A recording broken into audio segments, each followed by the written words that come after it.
ഒരുപാട് വിഗ്രഹങ്ങൾ തകർന്നു പോകുന്ന കാഴ്ച ഇപ്പോൾ കാണുന്നുണ്ട്.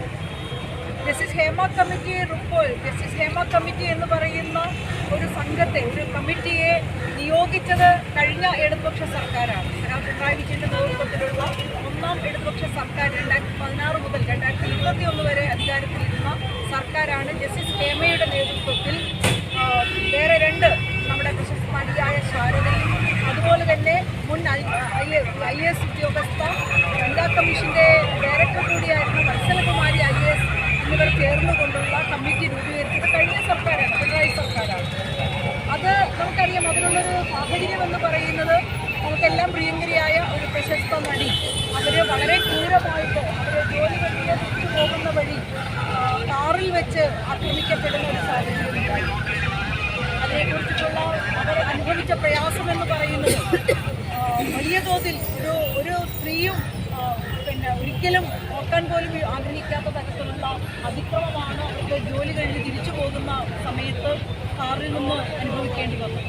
അതുമായി ബന്ധപ്പെട്ട ഒട്ടേറെ അറസ്റ്റുകളും കാര്യങ്ങളും എല്ലാം നടന്നു. അതിൽ ഏറ്റവും പ്രധാനപ്പെട്ട കാര്യം ആ പ്രിയങ്കരിയായ നടി ആ പ്രശ്നം ഉയർത്താനായിട്ട് തനിക്ക് നേരെ ഇങ്ങനൊരു അതിക്രമം നടന്നിരിക്കുന്നു എന്ന കാര്യം പറഞ്ഞുകൊണ്ട് പരാതി കൊടുക്കാൻ തയ്യാറായി എന്നുള്ളതാണ്. അങ്ങനൊരു പരാതി ഇല്ലായിരുന്നെങ്കിൽ ഇപ്പോൾ ജസ്റ്റിസ് ഹേമ കമ്മിറ്റിയും ഉണ്ടാവില്ലായിരുന്നു. ഈ പറഞ്ഞുകൊണ്ടിരിക്കുന്ന, ഈ ചെയ്തുകൊണ്ടിരിക്കുന്ന നരാധനന്മാർ ചെറിയ പെൺകുട്ടികൾ അടക്കമുള്ള സ്ത്രീകളോട് സിനിമാ രംഗത്ത് കാണിച്ചുകൊണ്ടിരിക്കുന്ന അതിക്രമങ്ങൾ ആ നിലയിൽ തന്നെ തുടരുമായിരുന്നു. വാസ്തവത്തിൽ നമ്മൾ ഏറ്റവും വലിയൊരു സല്യൂട്ട് കൊടുക്കേണ്ടത് അന്ന് ഈ ആക്രമിക്കപ്പെട്ട അതിജീവിതയായി ഇന്ന് നമ്മുടെ മുന്നിൽ നിറഞ്ഞ ചിരിയോടുകൂടി ഉയർന്ന ശിരസോടുകൂടി നിൽക്കുന്ന ആ പ്രിയങ്കരയായിട്ടുള്ള നടിക്ക് തന്നെയാണ്. അതിനുശേഷമാണ് ഇത്തരത്തിൽ കേരളത്തിലെ ഒരു അറിയപ്പെടുന്ന ഒരു സിനിമാ താരത്തിന് തൻ്റെ തൊഴിൽ കഴിഞ്ഞ് സിനിമാ ഷൂട്ടിംഗ് കഴിഞ്ഞ് തിരിച്ചു വരുന്ന വഴി ഇങ്ങനൊരു അതിക്രമം നേരിട്ട സാഹചര്യത്തിലാണ് നമുക്കറിയാം WCC എന്ന് പറയുന്ന സംഘടന തന്നെ വാസ്തവത്തിൽ ഇത്തരമൊരു സാഹചര്യത്തിലാണ് രൂപം കൊണ്ടത്. വിമൻ കളക്റ്റീവ് ഇൻ സിനിമ എന്ന് പറയുന്ന സിനിമയിലെ സ്ത്രീകളുടെ കൂട്ടായ്മയാണത്. ആ കൂട്ടായ്മയിൽ ഒരുപാട് സ്ത്രീകളൊന്നുമില്ല. നിലവിലുള്ള ഈ അതിക്രമങ്ങൾ നടത്തുന്ന ആളുകളെ ചോദ്യം ചെയ്യാൻ തയ്യാറുള്ള ഏതാനും കുറച്ച് പേരുടെ ഒരു സംഘടനയായിട്ടാണ് അത് വന്നത്. തുടക്കം മുതൽ ആ സംഘടനയെ അധിക്ഷേപിക്കുന്ന തരത്തിലുള്ള നിലപാടുകളാണ് സിനിമാ താരങ്ങളുടെയും എല്ലാം സംഘടനയായിട്ടുള്ള അമ്മയിൽ നിന്ന് അടക്കം ഉണ്ടായിട്ടുള്ളത്.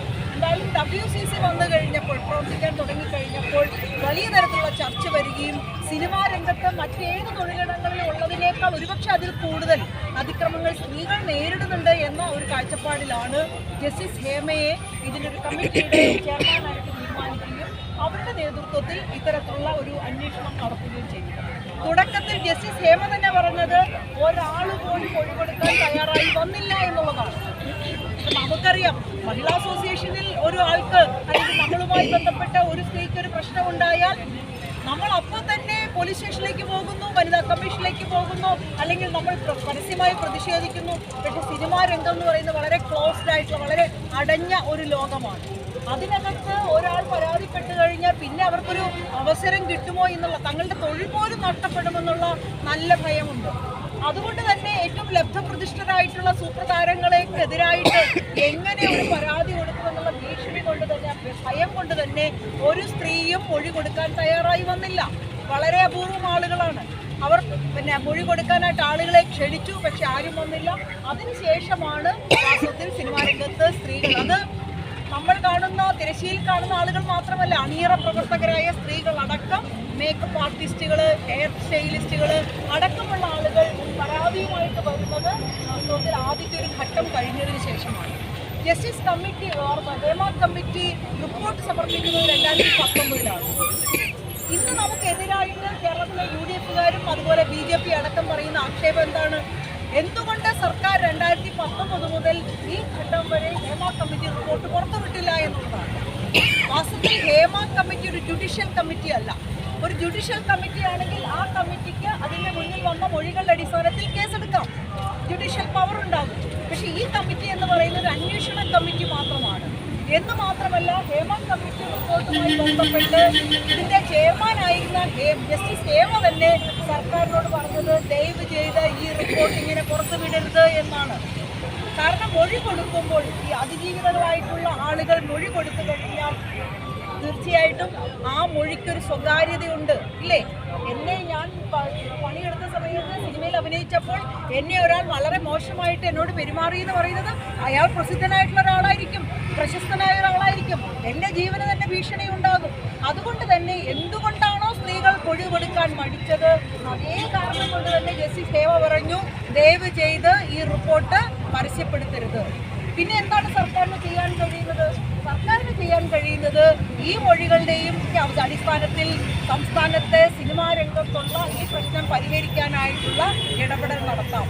അതിൻ്റെ ഭാഗമായിട്ട് സർക്കാർ മുതിർന്ന സീനിയർ ആയിട്ടുള്ള വനിതാ ഉദ്യോഗസ്ഥരെ ഉൾപ്പെടുത്തിക്കൊണ്ട് ഒരു കമ്മിറ്റി രൂപീകരിച്ചു. ആ കമ്മിറ്റിയുടെ ഭാഗമായിട്ടാണ് നടപടികളിലേക്ക് പോയത്. ആ കമ്മിറ്റിയുടെ ഭാഗമായിട്ട് തൊഴിൽ രംഗത്ത് സ്ത്രീകൾ അനുഭവിക്കുന്ന, പ്രത്യേകിച്ച് സിനിമാ രംഗത്ത് സ്ത്രീകൾ അനുഭവിക്കുന്ന പ്രശ്നങ്ങൾ പരിഹരിക്കുന്നതിനായിട്ടുള്ള ചർച്ചകൾ നടന്നു. അതിൻ്റെ ഭാഗമായിട്ടാണ് സ്ത്രീകൾക്ക് വേതനം കിട്ടുന്നതുമായി ബന്ധപ്പെട്ട്, സ്ത്രീകളുടെ സുരക്ഷ ഉറപ്പാക്കുന്നതുമായി ബന്ധപ്പെട്ട നിരവധി നിർദ്ദേശങ്ങൾ ആ കമ്മിറ്റി മുന്നോട്ട് വെച്ചതാണ്. അപ്പോഴും ജസ്റ്റിസ് ഹേമയുടെ നിലപാട് എന്ന് പറയുന്നത് ഇതിനകത്തെ കാര്യങ്ങൾ പൂർണ്ണമായിട്ടും പുറത്ത്, കാരണം അതിജീവിതകൾ വന്ന് പറയുന്നത് വേറെ ആരും അറിയില്ല എന്ന ഒരു കുറച്ച് പേരല്ലേ ഇപ്പോൾ പരസ്യമായിട്ട് വന്നിട്ടുള്ളൂ. എത്രയോ സ്ത്രീകൾ മൊഴി കൊടുത്തതാണ്. അപ്പോൾ ആ നിലയിൽ സ്വകാര്യമായ ഒരു പ്രൈവസി സൂക്ഷിക്കേണ്ട ഒരു ഡോക്യുമെൻ്റ് എന്ന നിലയിലാണ് ഈ റിപ്പോർട്ട് ആ നിലയിൽ പുറത്തിറക്കാൻ സർക്കാരിന് ഒരു സാഹചര്യം ഉണ്ടായിരുന്നില്ല. എന്നാൽ അതിന് ഈ WCC രൂപീകരിക്കാൻ കാരണമായത് കഴിഞ്ഞ സർക്കാർ സ്വീകരിച്ച നിലപാടുകളാണ്. ഈ ഹേമ കമ്മിറ്റിയെ നിയോഗിച്ചത് സംസ്ഥാന സർക്കാരാണ്. ഇന്ത്യയിലെ മറ്റെല്ലാ മേഖലയിലും മറ്റെല്ലാ സംസ്ഥാനങ്ങളിലും സിനിമാ രംഗത്ത് സ്ത്രീകൾ സുരക്ഷിതരാണോ? ഇതിനേക്കാൾ മോശമായ അവസ്ഥ